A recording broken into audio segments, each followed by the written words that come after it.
Shalom, peace and blessings. Welcome to Modest Beauty Podcast. I'm your host, Khalida the Model.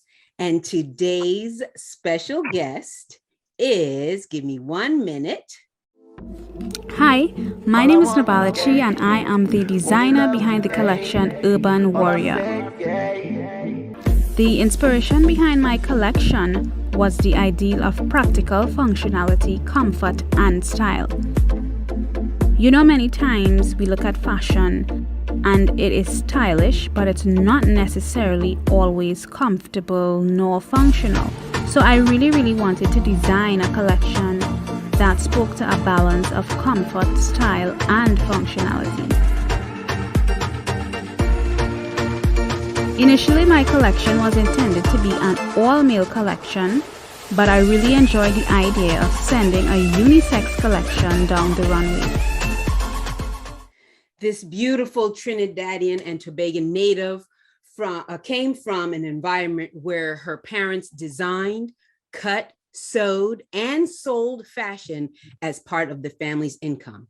Naballah received her Bachelor's of Arts degree in Communications from the University of the West Indies.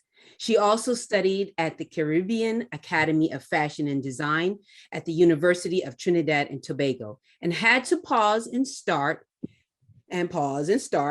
because of life, like so many of us have to start and stop, but eventually completed and became her passion, and she forged through it. So in 2012, Naballah decided that she was going to work towards her dreams of becoming an influential fashion designer brand owner. In 2015, Naballah launched her first collection, Classic Women, at the Red Runway Fashion Gala in Porto, Spain, Trinidad and Tobago.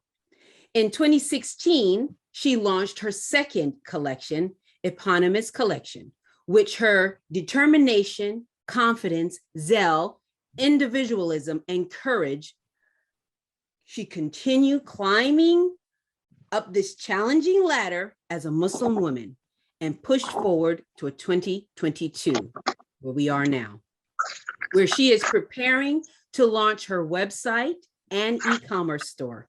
So 13 years of zigzagging her way through all of this, she deserves numerous accolades in which she has earned, yes, and I'm about to read them, or some of them anyway. She was a fashion writer for Trinidad Tobago Guardian newspaper, an editor for Hijabi magazine. She placed in the top 10 Miss World Muslimah pageant in Indonesia.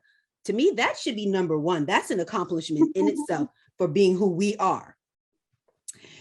Yeah. Naballah's story has been in She Caribbean magazine, BBC's The Conversation, Cosmopolitan, I can never say that right, Cosmopolitan, Huffington Post, Metro UK, last but not least, the Daily Mail. She's been in numerous things in counting. Assalamu alaikum, Naballah. Welcome and thank you for coming. I am so happy to be here today speaking with you, and I'm so excited about our little chit chat. Thanks so much for reaching out to me and having me on your show. I am really excited right now, so I can't wait to get started with our cool conversation. Thank you very much. So I know a couple of my questions, I'll get right into them. But what because you are in Trinidad Tobago, every time I think of a place like that, I think of this. Can you see this? Yes, so, I can see it. So it's a dream of mine to go to the Caribbean. I've never been. I hear it's lovely, and to have somebody from there, it's a blessing. In a nutshell, what do you love the most about it in Trinidad and Tobago? I would say the people. Okay.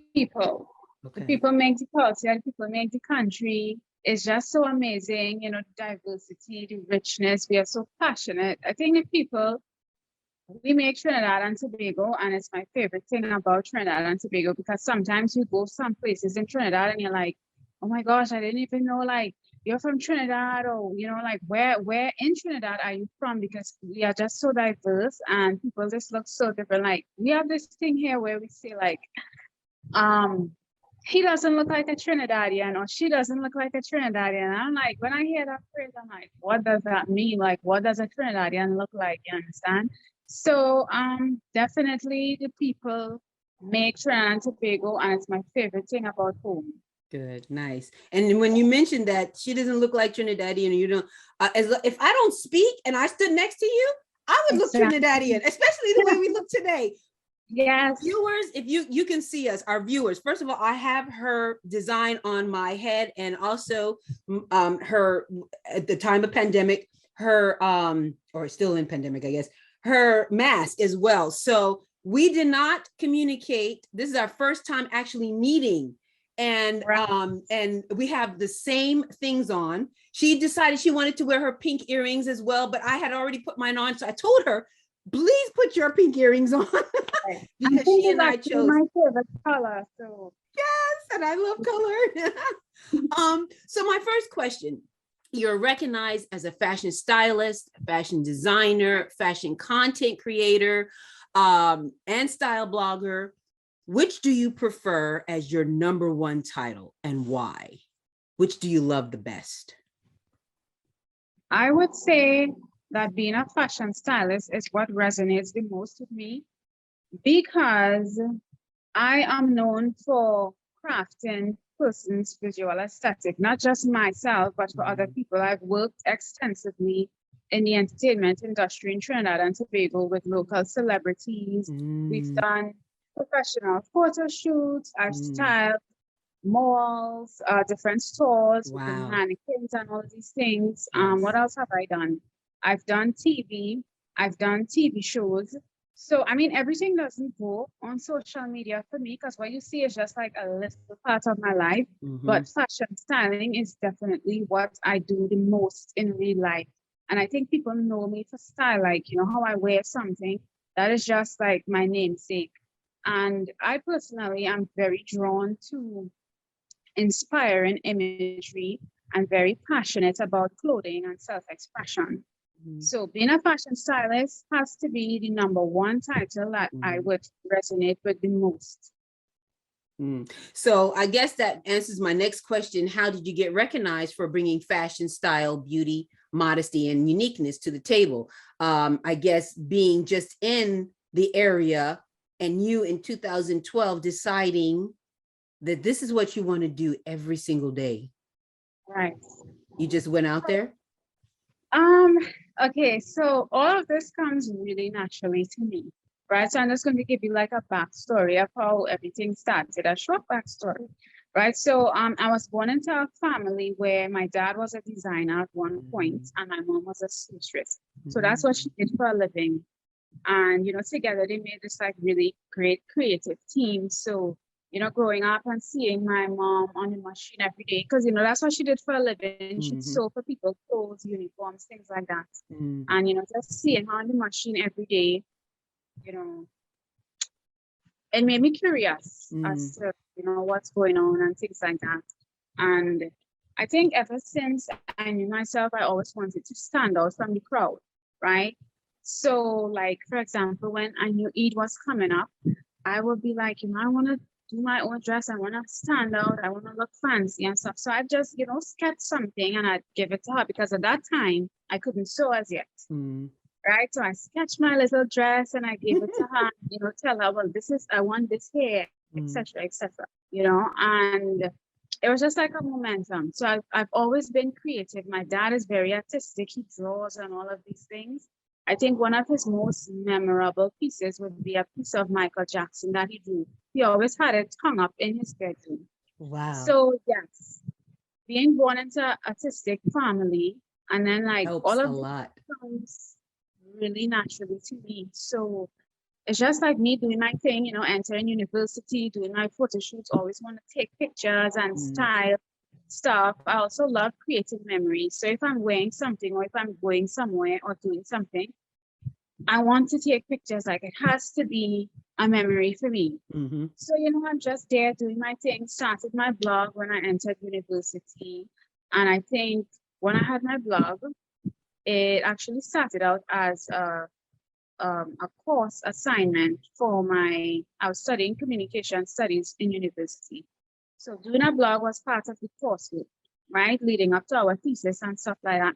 Mm-hmm. And I started my blog, didn't know anything about blogging, but when I started it, I'm like, this is really cool. I really enjoy this.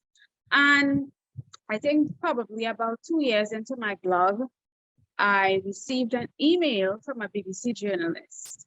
And that is where everything blew up. She wanted to have me on this program called The Conversation, where you have like two people interested in the same things from completely different countries, cultures, everything. And I actually was paired up with a really amazing girl from Japan called Hidaya. And I think from that point was when everything just blew up for me, started getting all these requests for the radio and TV, and everything just blew up. And it just gave me that momentum that I really needed to keep pushing, because it made me realize, like, okay, I'm here in my lane doing my thing, and then someone discovers me, and this is so amazing. It felt great at the time to be discovered, because I just never thought like BBC, like, it was really amazing. Absolutely. So it was just really me, just doing me. And then they discovered me, and then that's how the ball started rolling. And you don't realize in the process how many people you've helped, how many people you have inspired, how many people you have just led to becoming and showing their beauty like you have in that sense. It's a blessing. You think, it's a bigger picture, and sometimes we don't see what the bigger picture is until later. Actually, I really don't know how many people I inspire until, like, I see my stuff somewhere posted. This is Naballah Chi. This is how she sells clothing.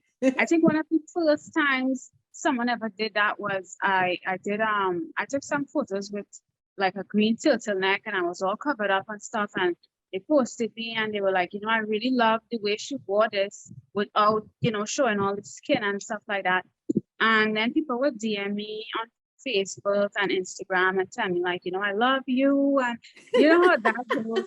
Like, you inspired me. And then another aspect of it was when people would reach out to me for styling tips, like, Naballah, how should I wear this? Wow. I have a jeans skirt and a jeans jacket, and I really don't know what to wear with it. Yes. And that's when I realized, like, what I'm doing, it really does have an impact on people. And I also realized that, part of, being a content creator and all of this, you have your silent supporters, like people who you would impact and they won't say anything. And then there are those who would be a little more vocal and message you and say, well, you really made me get through this moment. And that's really amazing.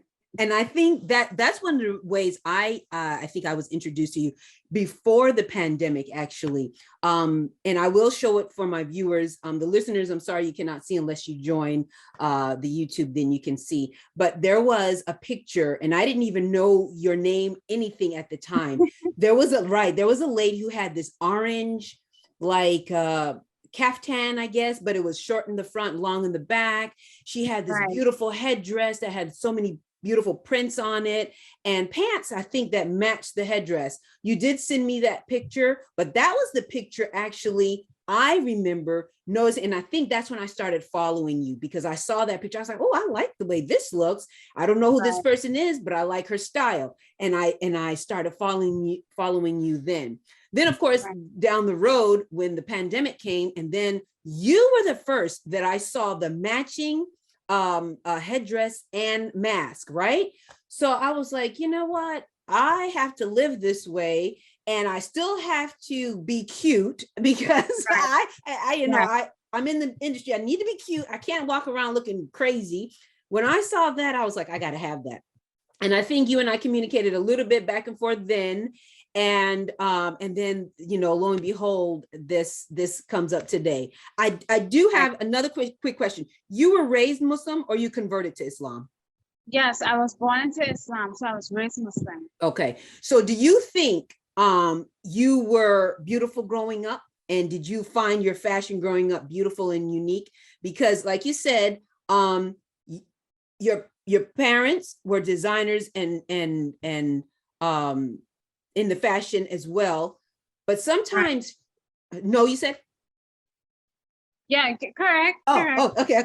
So, but some families aren't into fashion or looking, Right. beautiful. Or what was your take on you growing up? Did you feel, and if you started covering younger, that's fine too, but if you didn't, what was your intake on your style and your fashion?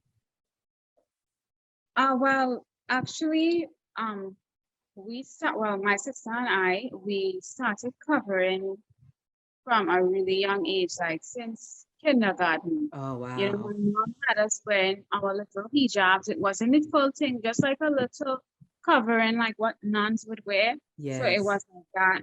At that time, I don't think I could really understand what was going on, but looking back, I knew she covered us from really young. Mm. And to be honest, growing up, I never always felt beautiful, but that's like my personal thing. It had nothing to do with fashion or what I wore, because I always believed that my fashion was the thing. You understand? Yes. I always felt proud of how I dressed because I knew I was like this creative mind and creative abilities, and I was Yes. just always confident in my style and dressing. But Yes. like when it comes to beauty and what I would have believed beauty was at that time, I didn't always find myself beautiful. You know, I think my definition of beauty was more in line with what society deemed to be beautiful. You As know, all of us. yeah, yeah. So it's only later in the years, like I define my own terms for like beauty and what beauty means to me. But growing up, it was definitely not always like that. Mm. So how do you define the word style then? What do you feel style is to you? What does it mean to you? To me, style is my individuality, my self-expression, just the Mm. way I wear something, the way I walk, the way I talk, just basically the manner in which I do something. And I think that how I do something is unique to me, Mm. you know, so that's style. That's style for me, just self-expression. Mm. I know you mentioned something. You said that to sum up your mission and vision, it's not easy to attempt to define individualism, femininity, culture, religion, entrepreneurship, and purpose in our fashion, but many other careers and professions. But through fashion, through the many dimensions of your life's journey, you feel that you're bold, Yes. you tend to always attempt to assert the many expressions of your brand. um Explain a little bit of that. Okay, so to me, life is like a journey, and I'm always constantly trying to find myself what works for me, right? So when I say that, I always believe in being and staying true to myself, because it's all for me, it's always about finding myself. You Mm. know, I think everything that we do in life is about, you know, just finding yourself. I mean, I think people would probably describe it differently. Like, you know, you don't have to find yourself, you're already there. You know, it's Mm. just going through motions as to getting to the point where things feel most comfortable for you. You Mm. know, and many times our self-expression and our notions of what we think is right may not always be accepted. So, you know, you have to navigate through that as well. Mm. So for me, staying confident, staying true to myself is the thing that really keeps me, you know, championing the cause of Naballah Chi and my brand, because I know that whatever I do is always going to be unique to me. Mm. And I think people could really appreciate when it is unique, because I think like the way the world is not, like for me personally, I don't like to see the copycat things and just everything is so generic and it's the same. Like I'm there's clapping. so Yes. there's Absolutely. so much beauty and mystery in being different. Thank And you. I don't know if people always see the value in that, but I definitely do. Yes. And that's the thing that keeps me going, just Good. being different and knowing and believing in myself, making myself a big deal, because I wasn't like always popular. I wasn't the it girl, Right. and I Right. think where I am today is because I believe in myself and I made myself a big deal. You understand? No, that's excellent. Excellent. I'm I glad the think, viewers hear that. yeah, I think too, it's really important to believe in yourself. As cliche as it might sound, it really is the thing that will take you far. Hmm. Because I remember, like, I'm doing my thing, and there's nobody is taking me on, like, with in terms of the media, the local media and such. That's But let right. me tell you, as soon as BBC calls, as soon as I'm on these big publications, everybody wants a piece of Naballah Chi. Yeah. Yeah. It's like Yeah. all of a sudden, you're into, like, okay, I need to hear what she has to say and stuff. But I mean, I've always been here. I've always been doing my thing. That's And right. I think, like, for people who are acquainted with me but don't know me personally, they know Mm. me as the Muslim fashion designer or the Mhm. fashionable Muslim girl, because I think in their world it's almost like an oxymoron, like fashionable and Muslim. So Yep. those are the terms that they know me by and would describe me as. But Yeah. those of us who've grown up like this and who had to modify our dress so that we can feel confident, this is our life. This is, Yes, you know what I mean? yes, This is not, like you said, we've always been here. right. Some of us who are highlighted more than others. But then when, like you said, when all of a sudden, and that's what, to me, that's so sad, because then it starts to validate, or we think it has to validate who we are Yeah, once the press, or once we are acknowledged by media, or society, and I feel so upset sometimes when that happens, because yes, like yes. everybody else, I fall into it as well. I fall into it as well. We're not worthy, we're not validated, we're not, but no, we have to do it ourselves. Will Smith said that it's a lonely journey. And when you take Yeah, it on, you're taking it on because that's your passion. You want to do it, and you're exactly. doing it for yourself, and of course, anybody else who's coming along the way, you're helping. But this is, as they do in your veins. Yes, definitely. So do you think that living in Trinidad and Tobago influences your style choices, and types of content and outfits that you design and style? Yeah, definitely. Definitely. I'm an island girl to my heart. Yay! Um, I love the energy, the passion of the people, the country, Trinidad and Tobago. It all influences how I dress. Of course, modesty is my mainstay. Like I always say, listen, you cannot exclude Hijabi women That's right. from the fashion industry, because to me, like, modesty and just modest fashion is it. Yeah. It's unmatched. It's unmatched. In my book, it's Say it unmatched. again. Like, Say it it again. is unmatched. Modest fashion is unmatched, and I believe it will always be. When I think about Sure. somebody who is a real good dresser, who could real dress, Yes. they're not exposed. They are dressed, well dressed, and like in my country, modest fashion isn't really a thing because of our culture. Yeah.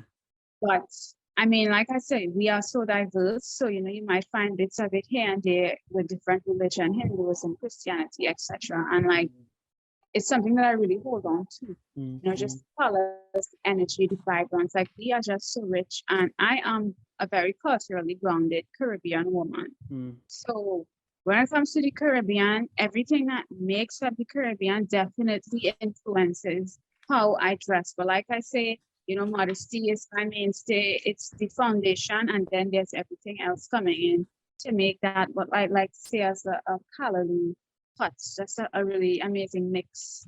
I always take different elements from, different cultures, Mhm. different races, and, I add it in there to make that, chi effect. Mm. Mm. Yeah. Mm. So once you started covering your head and dressing modestly, did you find that it was interfering your style or your fashion sense, or no? No, not really. I think there would be times when I felt like like, yes, I want to stand out, but you know, there are those moments where you just want to fit in. You Yeah. want to be cool, but you still want to be accepted, validated, and fit in. So, you know, there are times that like stray off into that lane.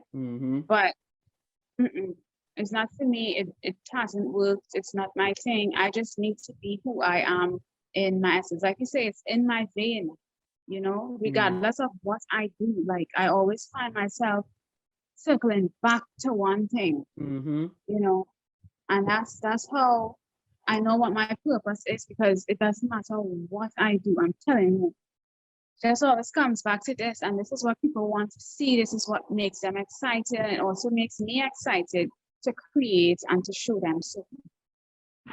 Nice, nice. What age were you when you realized that your hijab is not an obstacle or a restriction, but fashionable, beautiful, stylish, just like we were just talking about?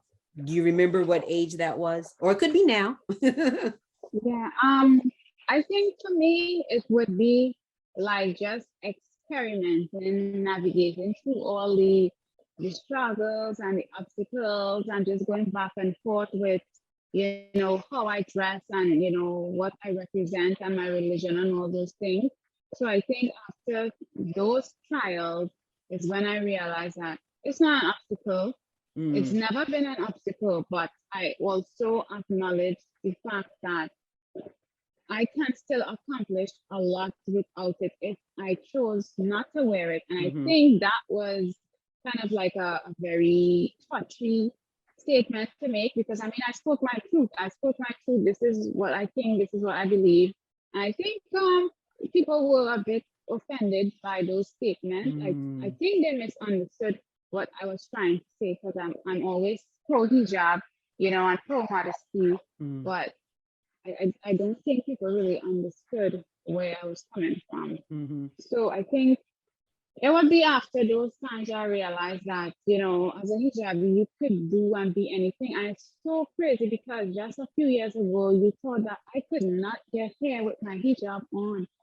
And I remember one time when I was working for the Guardian of Trinidad and Tobago, the newspaper, I had a conversation with my editor, and I told her I want to be on Vogue. You know, I want to be on Vogue. And for me at that time, like I was saying it to her, but it was like, I don't know when it's going to happen. You know, I don't even know if it will happen, because I mean, a black hijabi on Vogue. And then, you know, you come and you see 3 hijabis on Vogue, and they're black. And it's like, Halima Aden, Halima, whatever her other name was. And yeah. And that was probably right around 2013, 2014, right? Yeah. I mean, it wasn't me, but I smiled. I felt like, I'm like, look at this. Like, I felt like, in a way, like a dream had been accomplished. Yes. Because it might not have only been my dream. I'm sure it was a whole lot of ours. Yeah. Yes. So I felt really great about that. When I saw it, I really smiled, and I shared it on my socials, because I was really happy. So let me ask you this: when you told your editor this, or was this a person you told when you were at the Guardian? Yeah, my editor. And so, okay, so what did you bring that to them to see? What did they say? Yeah, she was like, I don't know, like speechless. Exactly. She couldn't believe it as well, you know. She couldn't believe it. So this next question I have like almost a 2-part.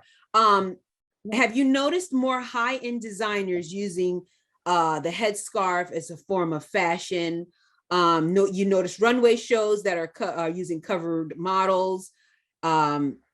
They're using or having long clothes, modest clothes. What's your opinion on that? Now, I'm saying this as in 2-part because I had a similar experience as you not too long ago. It was this past DC Fashion Week that I just finished up. And one of the designers, he had my card on top because I thought he was going to use me. And so when I came over and he says, "Oh, do you have to wear that on your head?" I said, "Oh, not this one. I can wear, a different one. I could tie it. I could do whatever, you need. Or if you have something." And he had like hoods and drapes. He had all kinds of stuff. But obviously he was not looking at me to wear it. So make a long story short, he said, no, that on your head doesn't work for me. I said, okay, thank you. And I left. I was hurt. Yes. So don't you know that weekend, I was trying to figure out how I was going to say it. And Maximara came out. Maximara, the designer, came out with a whole runway line. I think they just put it out for whatever reason. They just put it out. And modest clothes, like 10, 15 of them, headdresses. They could have been Muslim models or modest models, whatever. Head dressed from here down. I mean, just, it was lovely. I found that designer on Instagram. I wrote him and said, thank you for being honest with me. I said, but you have high-end designers who are using modest fashion and using modest models. And I sent him the video. Right. And he wrote back, oh, thank you. What, you know what? Matter of fact, I really want to, I really want to see and show you exactly what he wrote back. And it was just to the, to the fact where it's not a whole bunch of, oh, you were right. No, it wasn't that way at all. Oh gosh, I want to find it so badly because I don't want to take too much time. Let's see. Oh man. Oh gosh. Anyway, it was just to the fact of thank you, for telling me that or sharing that with me, something like that, but not to the point where it was, oh wow, just like the woman there, she didn't have, oh, here we go. I found it. Thank you. I appreciate your insight. Thank you. I appreciate your insight. It wasn't my insight. It was showing you, that there. Say that again. He did not know what to say. Exactly. Just like, he didn't know what to say. Just like her. Thank you for your insight. I mean, because I wasn't trying to make it, confrontational. No, I was just trying to make him aware in case he wasn't aware. Right. Obviously, I don't know who he is, not like that, but his designs were beautiful. He must be from this area, and he's there at DC Fashion Week, so that's a big deal. But at the same time, you have to know what's out there and what's trending, what's happening. And a designer told me 2 years ago that now 2022 would definitely have a whole lot of more headdress and modesty looking things. And this was a designer who knew this 2 years ago. So my question to you, have you noticed that these high-end designers or other designers are using our fashions, using headwear and long modesty things? What's your opinion on that? I think some of it is genuine. I genuinely think some of it is genuine, but I think the majority of it is just like another trend.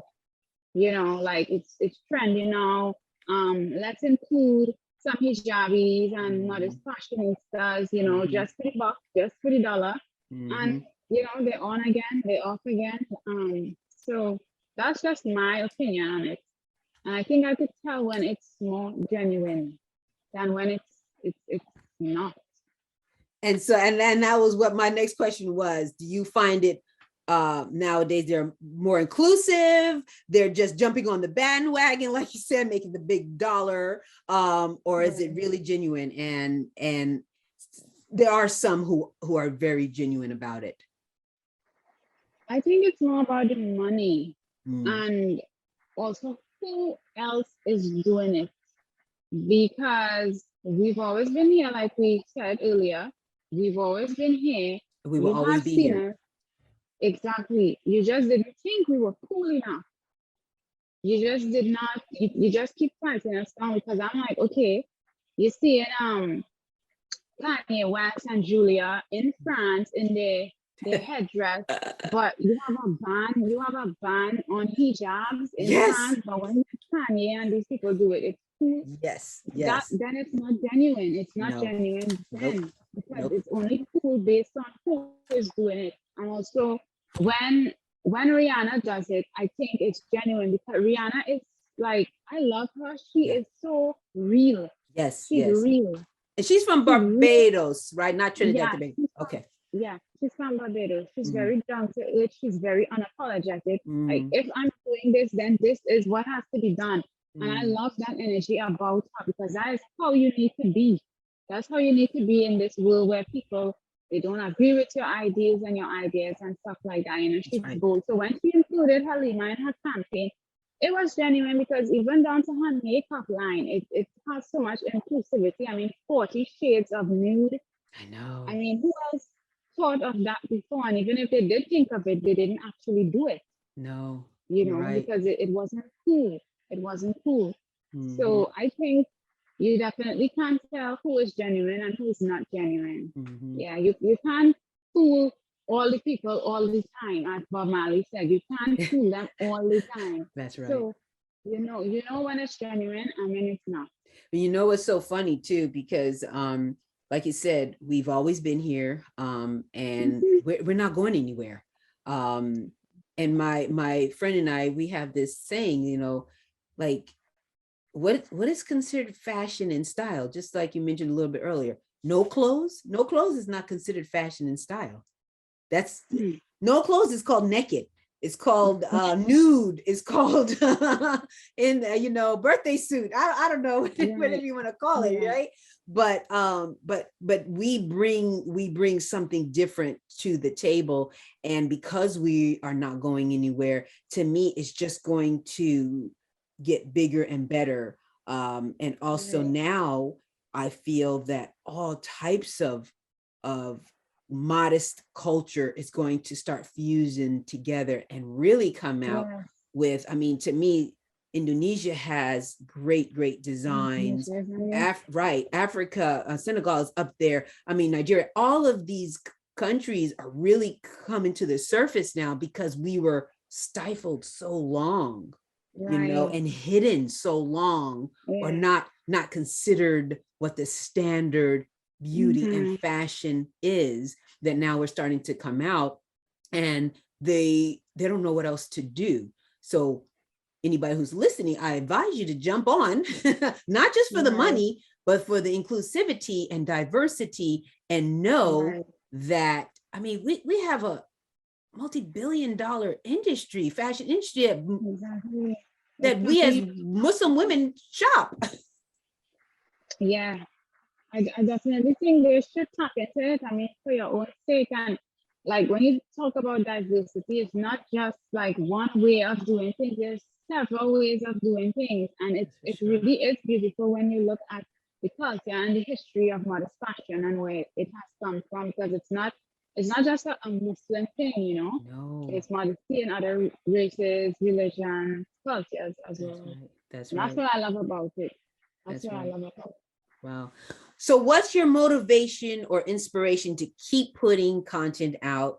And how do you stay on top of things to show us how beautiful, fashionable, and stylish we hijabis can be and modest ladies can be?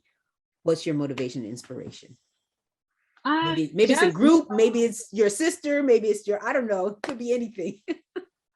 it's just the love for creating. I just love Mm, creating. I love the behind the scenes process, as I would call it. You yes. know, just the work that people don't really see.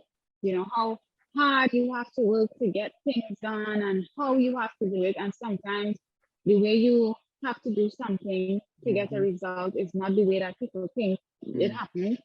So just the sheer love of creating. I always love to be in the process of creating something, making something, using my creative abilities. mm, And I think that, you know, the more I work on it, the better I get at it. I also love researching. I research everything. Like, I want to know how something is done. I want to know the history. I want to know who's doing it, why they're doing it, wow. how they did it. You know, so that's just the frame of mind that I'm always in when it comes to putting out content and creation. And then like sometimes I would see trends and I'm like, okay, I love that.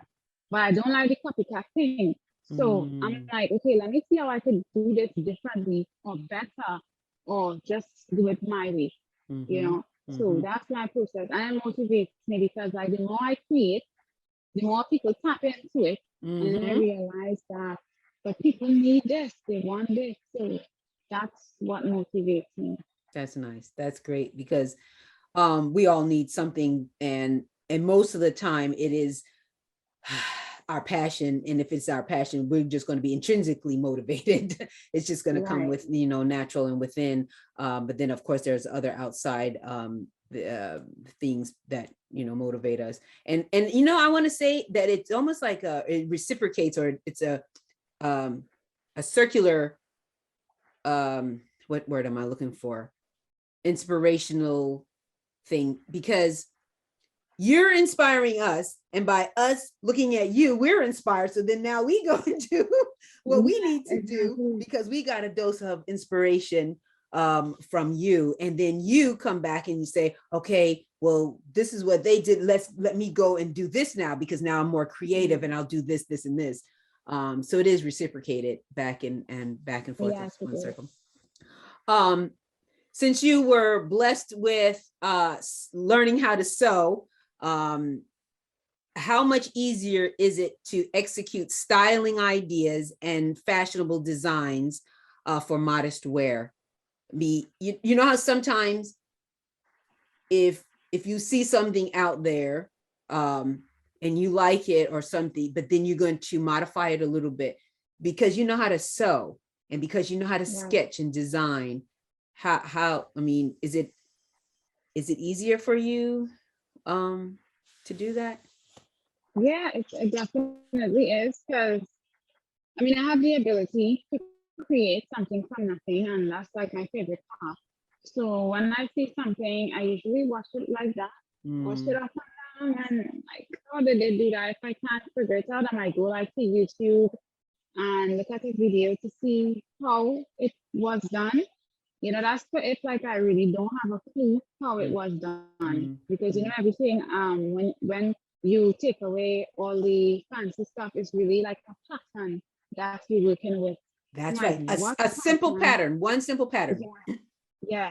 So so it makes everything easy, because it's like anything I want, anything I see. Like, if I want to be in trend, then I could just do that. I could just sew it. I could just go and get fabric, sew it. And a lot of the times I don't even work with patterns. I don't even work with patterns. I just, cut something from, memory. And that's how I do my thing. Sometimes a lot of things that are not intended to happen, becomes fashionable. Right, a mistake or something. Well, we're gonna have to fix this, and then all of a sudden it's Yes, so that happens as well. And I That's always try to beautiful. go with that flow, because I That's love beautiful. spontaneity. So Yeah, that's beautiful. Can you list or show us some essentials that a modest fashionista or a hijabi fashionista should have in her wardrobe? yes, definitely. So number one, I'm already wearing it. A turtleneck. Okay. Yeah, I have Turtleneck. many of them, so many colors. Yes, I definitely say a turtleneck. I would say a denim jacket, because it's that piece of clothing that you could just top off any look. So like a denim jacket, a blazer, a utility jacket. So like under the family of like a jacket, yeah, that is definitely an essential. And I would also say a white shirt. A white shirt. A white skirt. Yeah. Oh, skirt for the bottom. Shirt. I'm sorry. I'm so sorry. I love your accent though. I love it. A white shirt. Yes, a shirt. Yes, a white shirt. So those would be my top 3 items I absolutely have to have in my luggage, in my wardrobe. Nice. Yeah. I'm glad you told us, because a lot of times we can just, like you said, use those 3 items and change so drastically, and your whole outfit would change differently and still be so beautiful and fashionable. Yeah. Nice. So what do you have planned? I sort of mentioned a little bit at the beginning, but what do you have planned? What should we be looking out for? Should we have more beautiful designs from Naballah Chi, or maybe see you on TV, like maybe some of these shows, or what do you have planned? What is the next to come? Well, And your e-commerce too. Right. So currently I'm working on releasing my website with, of course, new design. So there's that. And the other things, well, you guys have to wait and see, because I personally don't like making announcements. I'm the person who just like to just show up, boom, bam, in your face. Yes, this is happening. I just like that. So, you know, it's kind of like a waiting game at this point, but yes, you could definitely look forward to more designs and more creative stuff. I'm working on a line that I've never done anything like it before. So it's very exciting. So yeah, hopefully I would be able to release it in summer. Okay. So, wow, that's soon. Yeah. That's real soon. So we don't have too much time to wait. It's right around the corner. Yeah, it's a short wait. Yeah. So good. I can't wait. I'm looking forward to it. I do want to ask one other question. Well, there's two actually. One, I'll get to this one, but the one before this, as a designer, and when you are going to fashion shows, or when you are choosing your models to model your personal designs, your creations, your style, whatever you're styling, how do you choose your model? What is going through your head when you are choosing a model to present your line? well, first up, I'm looking for someone who is unique in their look, you know, and then secondly, I'm looking for someone who I think could pull this off or sell this piece of garment as it was intended to be, you know. So those two things go hand in hand for me. So that's how I select my models. Definitely, I want somebody unique. And then I also believe in like giving people the opportunity to really prove themselves, or, you know, step out of their box, because a lot of the models that I've worked with, you know, I've never really worn anything like I have design. It's really different. So I like seeing that. I like being able to put people in a position where, okay, I'm doing something totally different from what I've done before, you know, and it's always great to have somebody who just looks unique, like they embody that uniqueness, you know, they're confident in looking different and being different. I really don't go for the generic, you know, generic looking, you know. The standard size 2, standard size 4, et cetera, et cetera. Yeah. I ask you this because I know a lot of the young modest models out there, or content creators. They're thinking the same thing. Why am I not getting chosen? Why do everybody else get chosen who look that, you know, certain way? I don't want them to think that it's them, because it's not. It is the designer's choice to see how their garment, because a lot of people fail to understand the whole point of a model is just a hanger. You are the person who's presenting that garment. It's not about you at all. And sometimes we have to understand that it's not about us. It's about how you are presenting that garment going down the runway, because your job is to sell that garment. Your job is to make that designer look and his designs look appealing. And some designers don't go through the process that you go through, and they just want that standard look. And sometimes they don't do their garments justice, you know, but I do want my listeners and viewers to know and understand that it's not you. And there will be times where you won't get chosen because of your, as Naballah says, your uniqueness, what you bring to the table is not something that they are used to or something they want to work with. So I'm glad you said that. Thank you so much. Yeah.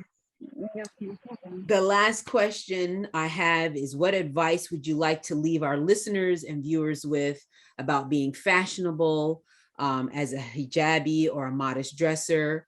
Any struggles, setbacks, confident issues, whatever, just advice you would want to leave as Naballah Chi would exit out and say.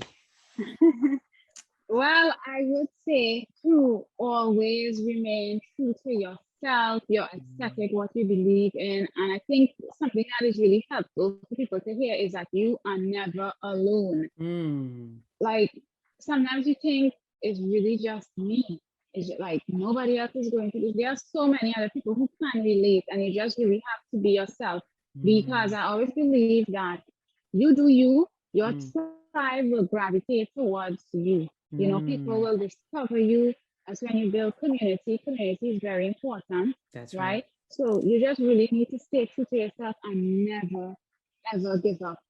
From the time you give up, that's it. Book closed, chapter is over, nothing can happen.